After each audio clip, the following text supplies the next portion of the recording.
Well, Nana Firman, a climate change activist and co-founder of the Global Muslim Climate Network, joins me now live from San Francisco. Madam, thank you so much for joining us here on Al Jazeera. I mean, what would you say the goal of all the people demonstrating right now is? Because even though we, I guess, are seeing a bit more people power, if we can call it that, the reality is that politicians, and certainly key politicians, like we all know Donald Trump, aren't really embracing the fight against climate change.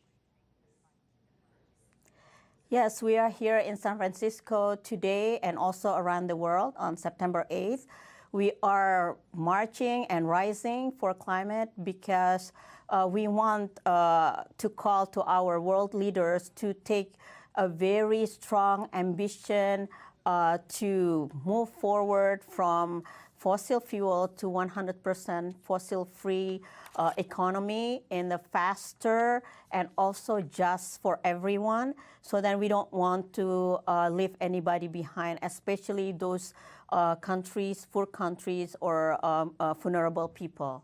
I mean, those issues have sort of been clear, and a lot of people, you know, especially in San Francisco, are trying to achieve that change.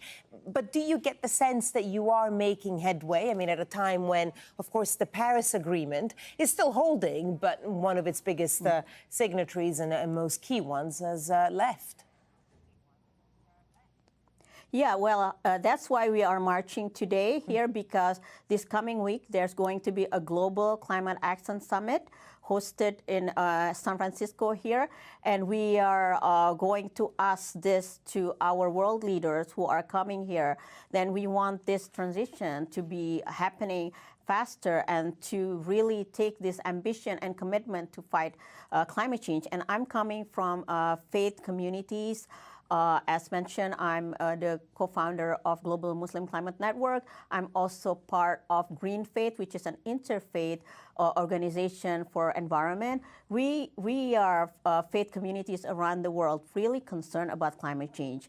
We are not only concerned, but also many of us are the victims, because as all faiths believe that this earth is sacred, so we want to protect it, and we want to give a better earth and planet for the next generation. That's a very interesting point, because of course you're speaking to us from San Francisco, and a lot of the issues that we spoke about before, the sort of fighting against climate change, again starting, you know, from the west coast of the United States, and yet a lot of affiliated organizations like yours are perhaps taking their own individual stance, because this is a global issue and it needs to be handled in a global way. How effective and how important do you think that is, to have also smaller, maybe more localized organizations, or like in your case, interfaith, but that bring a moral and ethical issue to the problem?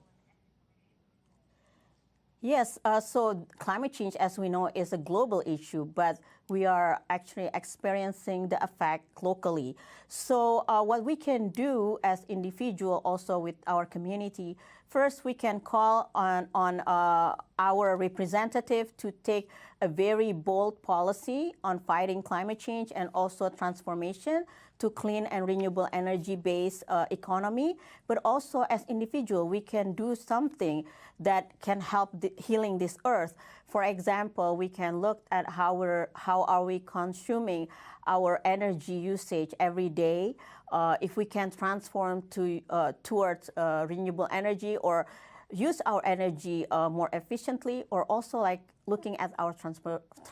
And very briefly, and do you think that framing it, forgive me, but do you think that framing it as a moral, ethical, and I guess religious issue, do you find that that's helpful in getting through to people? Yes, so we have this campaign that we are just launched recently. It's called Living the Change, where we ask people to make commitment individually, as well as the religious leaders, to make commitment that they can share to their community. And then when we see our leaders taking commitment to, for example, they walk to their mosque or their church or their temples instead of driving like once a week, for example, then the community see it, that is the strong commitment, then people will start to follow. Or also, like, you know, some churches and mosques and temples also starting to have their green house of worship by installing solar panel on their house of worship. That's also a leadership that we see that is, like having a responsibility for healing this earth and, taking this earth as a sacred place. Nana Firman, climate change activist, Madam, thank you.